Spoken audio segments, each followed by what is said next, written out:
Bismillahirrahmanirrahim. Assalamualaikum warahmatullahi wabarakatuh. Salam sejahtera untuk kita semua. Teman-teman yang berbahagia, kali ini ada cerita menarik di mana ada turis Jepang yang datang ke Indonesia dan dia di negaranya mendengar cerita bahwa di Indonesia ada buah yang sangat lezat, rasanya enak, manis, dan segar. Sehingga ketika dia datang ke Indonesia, dia ingin merasakan buah itu. Ketika nyampe di Indonesia, dia kemudian minta tolong kepada petugas hotel untuk membelikan buah itu. Nama buahnya adalah manggis. Ya, manggis. Dia pesan oleh petugas hotel, kemudian dibelikan. Setelah itu dia masuk ke kamarnya. Tak lama kemudian dia keluar dengan marah-marah kepada petugas hotel itu, dan dia mengatakan bohong itu. Katanya buah ini enak, katanya buah ini manis, tapi nyatanya buah ini pahit dan tidak enak rasanya. Kemudian petugas hotel itu melihat buah yang dimakan itu dan kemudian tanya, "Tuan, kalau boleh saya tahu bagaimana cara Tuan memakan buah itu?"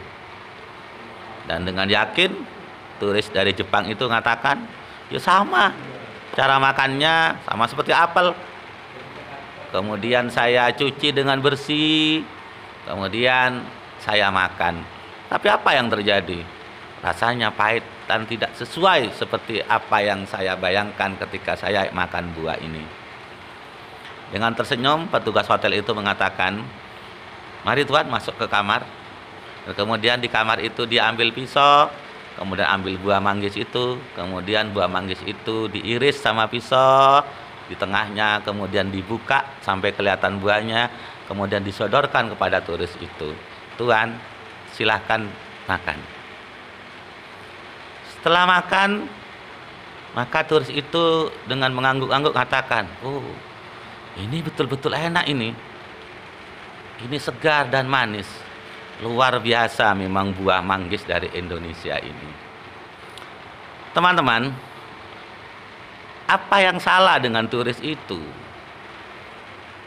Yang pertama, dia merasakan manggis itu pahit, tidak enak. Tapi kemudian yang kedua, setelah petugas hotel itu memberikan ke dia enak, ternyata yang salah pada caranya. Seperti lagi caranya. Turis ini pertama tidak tahu bagaimana cara makan manggis. Dianggap sama dengan makan apel, dicuci dengan bersih kemudian dimakan. Jadi cara itu penting. Sekali lagi, cara itu penting karena cara yang baik akan menghasilkan sesuatu yang kita harapkan. Tapi sebaliknya, cara yang kurang tepat hasilnya tidak seperti kita harapkan. Terkadang dalam kehidupan sehari-hari kita melupakan bahwa cara itu penting. Seorang guru atau orang tua di rumah dengan pedenya mengatakan kepada anak-anaknya, "Ayo nak, belajar. Ayo belajar." Tetapi mereka lupa memberitahu bagaimana cara belajar. Sekali lagi, kita kadang-kadang lupa tidak memberitahu kepada anak-anak kita bagaimana cara belajar, bagaimana cara menghafal, bagaimana cara menulis, bagaimana cara mendengarkan. Sehingga apa yang terjadi dengan anak-anak kita yang disuruh belajar? Belajar menjadi tidak mengenakkan dan membosankan karena mereka tidak tahu bagaimana caranya.